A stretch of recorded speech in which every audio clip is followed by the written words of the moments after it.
निर्माण होईछि नवनिर्मित ब्रिज किंतु मासे न पुरुणु दबिबारे लागिछि। देखंतु ए हेउछि पिपिली दांड मुकुंदपुररु डेलांगहाट छककु संयोग करुथिबा ब्रिज। एही ब्रिज को निर्भर करंती 10 रु 15टी गाँर लोके। 2014 मसीहा होइथिला एहार शिलान्यास। सेबेठारु आरंभ होई 2020 मसीहा जुलाई मास बेलकु शेष होइथिला। तेबे सबुठारु बड़ कथा हेउछि मासे न पुरुणु ब्रिज रो विभिन्न अंश फाटिबा सह दबिबाकु बसिलाणी।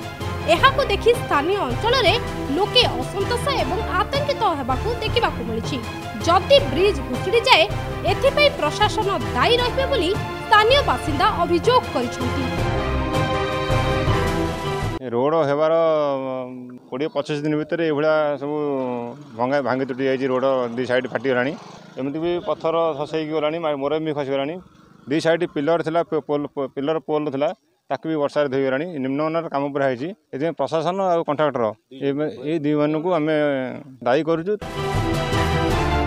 तुरंत एही ब्रिज रो मरामती पाई दाबी करिबा सह ठिकादार और मंत्री उपरे दृढ़ कार्यानुष्ठान पाई ग्रामवासी दाबी करिसथि। मोर ए शंख ए जो ब्रिज 30 दिन हम कंप्लीट होइछि।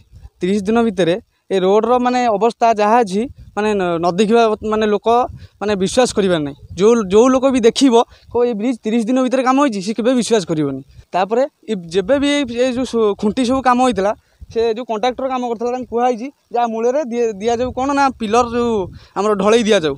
ढळई माने से पिलर भी माने ता तळे ढळई भी देइनी। माने एथिपति प्रशासनिक अधिकारी एवं वीडियो जी भी अच्छा एथिपति दृष्टिक्षेप करूँ। आ केमती कामटा भल माने उन्नति हो पार से ध्यान दिंतु। रोड बर्तमान फाटिकी सबू धोईगलानी। दायी तो निश्चित भाव में कॉन्ट्रैक्टर करी। प्रशासन अधिकारी भी दायी हे। एथि प्रशासन देखिबार थिला एठी गोटे काम होउछि जेहेतु गाँव में केमती काम होउछि कोन होउछि से निहाती देखिबार थिला। केही भी देखिବାକୁ आसिनाती। पुरी जिला डेलांगरू त्रिनाथ मल्लिक, कोणार्क न्यूज।